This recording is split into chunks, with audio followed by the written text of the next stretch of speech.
जी, तो welcome student 10th class physics chapter number 10 हमारा lecture number 5 है। आज इसके लेक्चर में हम बात करेंगे स्पेसिफिक हीट कैपेसिटी के बारे में कि स्पेसिफिक हीट कैपेसिटी क्या होती है। जी, तो मेरे टॉपिक को स्टार्ट करने से पहले आपको बता दूं, अगर आपको कोई प्रीवियस टॉपिक स्किप हो गया तो मेरी 10th क्लास की प्लेलिस्ट है फिजिक्स की, ठीक है, न्यू बुक के साथ, ठीक है, नाम के साथ। तो आपको स्क्रीन के टॉप राइट कॉर्नर पे आपको शो हो जाएगी, आपने उस पर क्लिक करना है, ठीक है, और आपके पास प्लेलिस्ट ओपन हो जाएगी, आप कोई भी लेक्चर वहां से समझ सकते हैं, ठीक है। हाँ जी जी, तो बेटे इसी तरह आगे बात करते हैं। हमारे पास जी सबसे पहले हम बात करेंगे स्पेसिफिक हीट कैपेसिटी होती क्या है, ठीक है बेटे। हाँ जी, तो इसकी एक डेफिनेशन है, फार्मूला, यूनिट है, क्वांटिटी से डिफरेंट चीजें, अब इसको एग्जांपल्स भी है, ठीक है बेटे। हाँ चलिए सबसे पहले बात करते हैं डेफिनेशन की। डेफिनेशन है क्या? डेफिनेशन हमें बताई जाती है कि जनाब the specific heat capacity is the amount of heat required to raise the temperature of a substance through 1 Kelvin और 1 डिग्री। अगर हमें किसी भी सब्सटेंस का टेम्परेचर, अगर वो 1 kg का सब्सटेंस है, राइट, एक 1 kg का सब्सटेंस है, उसका टेम्परेचर हमने 1 डिग्री या 1 केल्विन राइज करना है, ठीक है। तो उसके लिए जो अमाउंट ऑफ हीट हमें रिक्वायर्ड होगी उसे हम क्या नाम देंगे?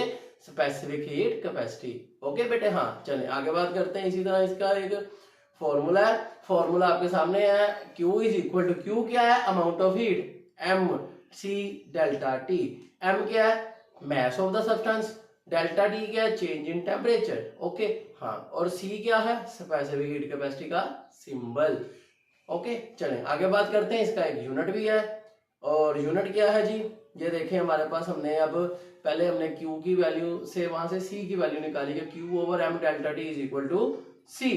इसी के साथ बेटे आगे बात करते हैं। इसका यूनिट क्या है? जूल पर केजी पर केल्विन। यूनिट कैसे आएगी? इस फार्मूले से C से आप देख सकते हैं, C is equal Q over M delta T।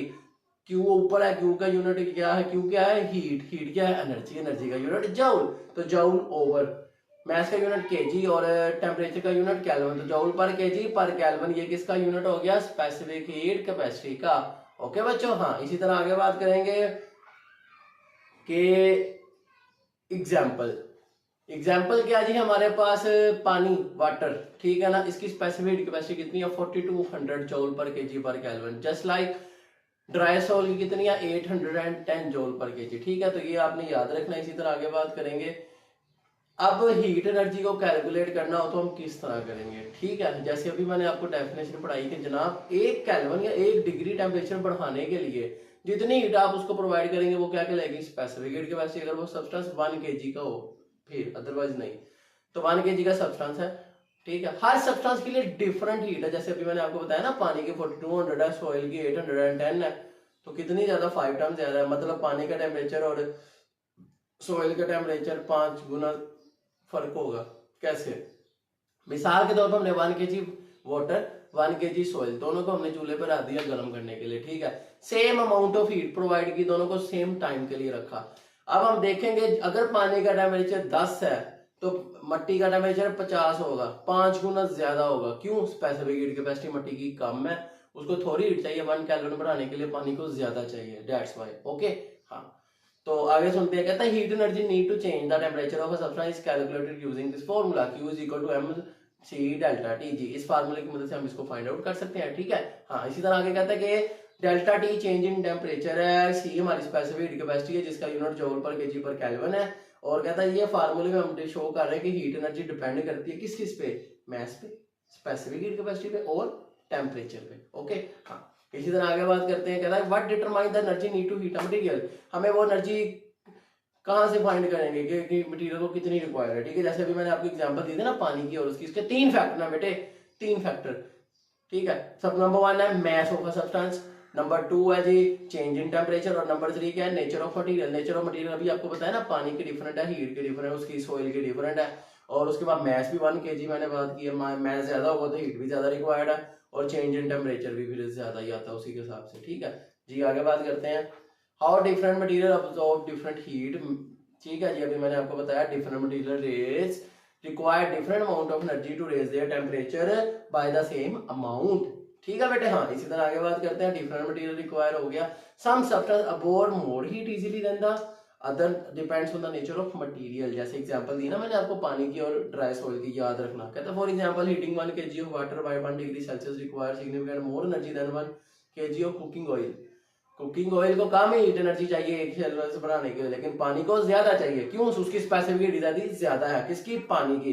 इसी तरह आगे बात करते हैं। Why metal heat up faster than would. जो मेटल है वो लकड़ी की निस्बत ज्यादा जल्दी गर्म क्यों हो जाता है, ये हम पढ़ेंगे। जैसे अभी मैंने आपको बताया कि हर मटेरियल को different amount of heat required है, तो यहीं पे हमारा ये आंसर है कि why metal heat up faster than the wood.